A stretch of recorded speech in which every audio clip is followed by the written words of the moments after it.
Hi crafty friends, Shana from ShanoukiArt. I recently got asked a very valid question in my comments section. I was asked, why do I use pretty vintage papers in my collage backgrounds if I'm just going to cover them up? Why don't I just use regular plain copy paper if it's just about creating texture? Now, a few years ago, I did create a video answering another question about why do I add collage paper in my backgrounds, again, if I'm just going to cover them up.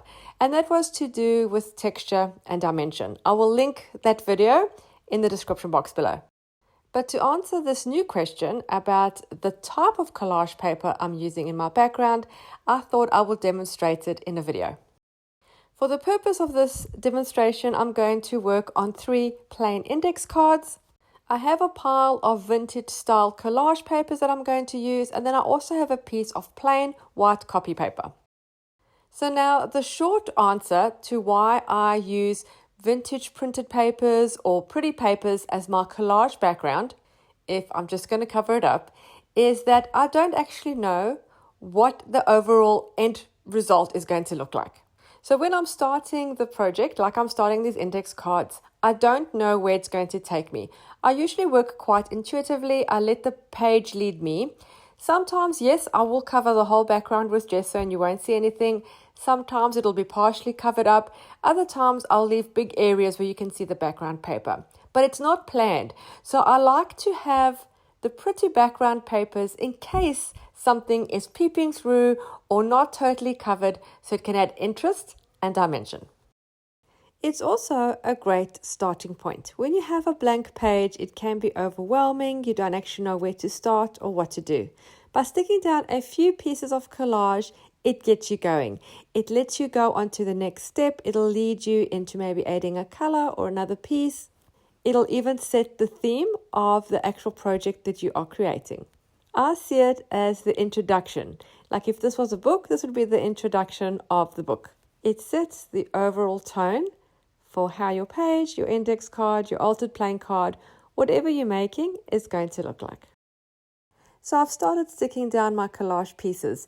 You'll notice that the top 2 have got the vintage style papers. There's going to be some kind of prints, whereas the bottom one has got the plain copy paper. I'm tearing the shapes of my collage pieces as similar as possible.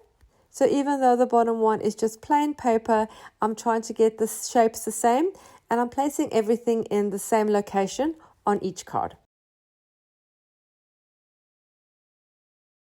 And to mention, and this is not a reason why I do the collage first, but I do really just enjoy collaging. I love that process of tearing or cutting the papers and then pasting them down, sometimes overlapping, sometimes not.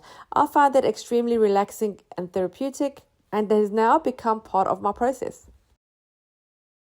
So now when you're doing this mixed media, art journaling, or any kind of journaling, anything sort of in this pocket of paper craft, of course you don't have to do collage first.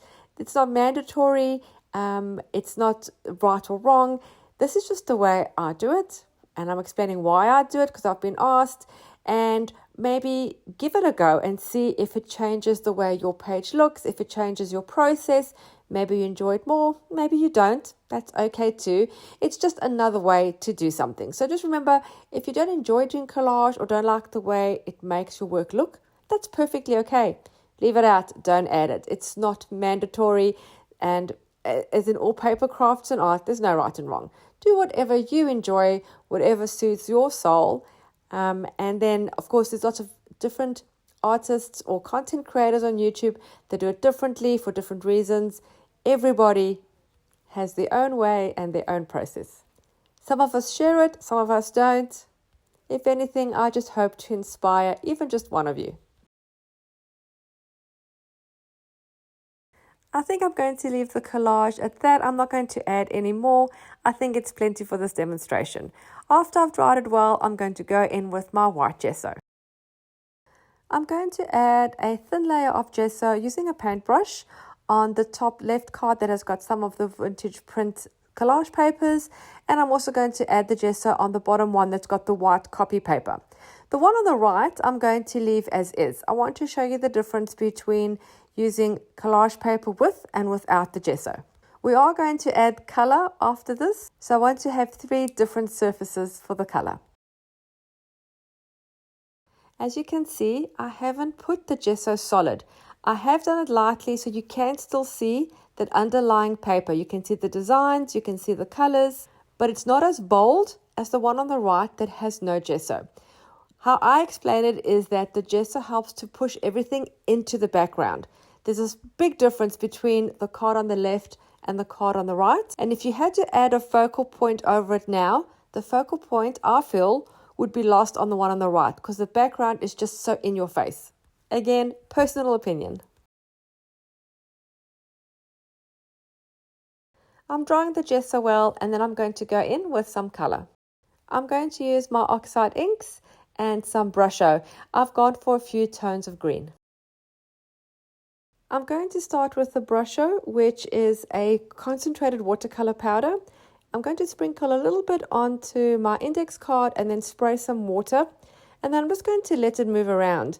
And I'm actually just looking back at the bottle because it's supposed to be emerald green. It's a little light. That's okay, it'll work.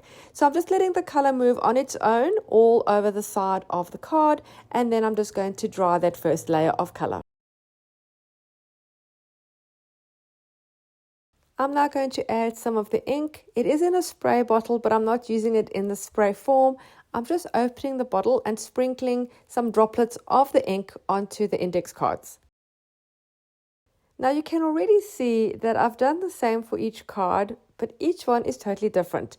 So you can't control where the colors are going to go, even though I've put the same colors in the same way on the different cards, they all end up differently. And that's what I like about this kind of process. Each one is unique. Let's pause for a quick second and have a look at each card and how different each one looks depending on that collage paper. This one looks lighter overall. There is some texture in the background and the color is bright. This one looks darker. You can see all that background vintage color, and the green is lost a little bit but still looks good. Here you can see the green quite well with that faded vintage print just peeping through in the background. Which one is your favorite at this point?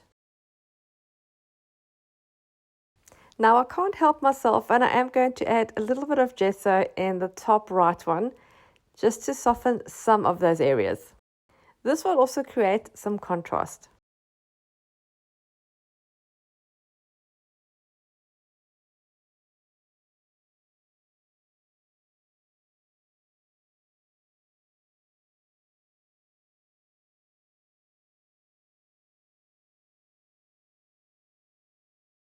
I think those backgrounds all look great. I'm going to draw those and then I'm going to work on the focal point. I'm going to use a darker contrasting element as the base. I'm using a piece of this tissue paper with the black scribbles. This is my design, available from ArtStacks, linked in the description box below. And I'm going to add a piece on each one with some Mod Podge.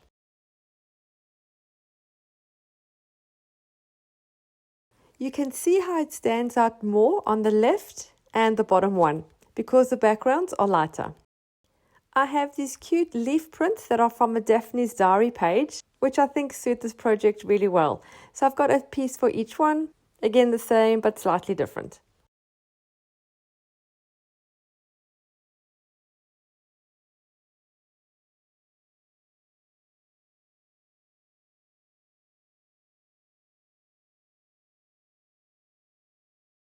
I'm going to use a piece of cheesecloth for each for some beautiful texture. I cut a piece for each and then I tend to pull the ends this way and that just to create some fraying, and it makes the edges really pretty.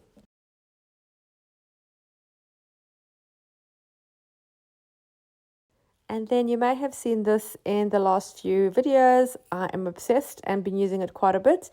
It is a netting that has got some white blobs on, which is just divine to work with. It's available from Taperlogy. There is a link to their website in the description box below. I'm just cutting a piece and it'll be part of the background too. Well, the background of the focal point.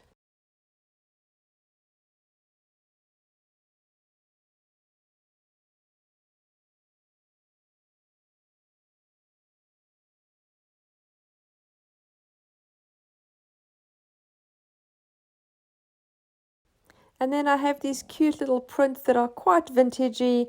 They're just sort of little circles with some writing and some mushrooms and florals or botanicals. I'm just going to cut those out and put one each as the focal point on each of the cards.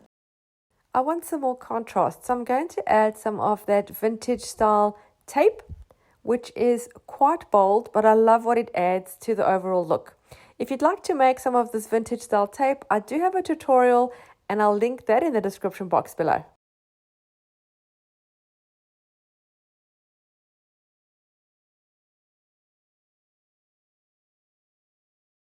And of course, I need to balance that, so I'm going to put a piece on the bottom right as well.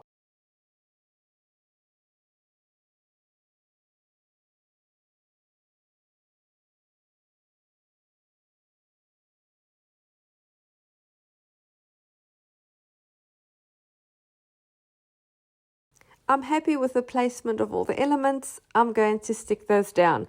I'm using a clear craft glue. It's a little tacky and not super runny, so it won't make the papers go all warpy. I'm putting a small amount of glue on the actual background. This will help that cheesecloth stick down. And then I'm just putting quite a bit behind the focal point, that round image with the mushroom or flower. And all that glue will seep through the layers and adhere everything to the surface of the card. A bit more contrast to be added to bring a little bit of that black that's in the focal point image. I'm using a black fine liner pen and just going around the edge of the card with a hand-drawn line. I don't want it super straight and like a ruled line. I want it to look hand-drawn, and I've chosen black to match that schematic on the round focal point.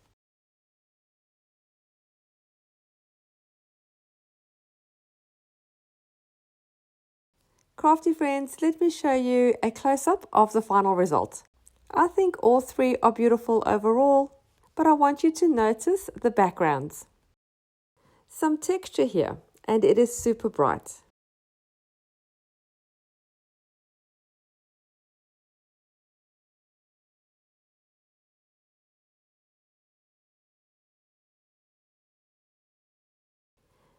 This one has texture and color. You can see that background paper quite boldly, shining through, some elements of more faded than others. It looks busier overall and darker.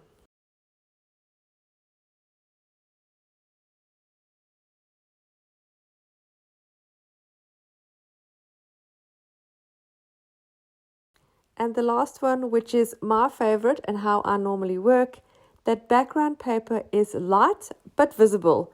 You can see elements of it, some lines. It's softly shining through, creating a misty look and a mysterious background. It's also creating texture and, I think, a little bit more dimension. I really hope you enjoyed this video, and I hope that I managed to demonstrate it well.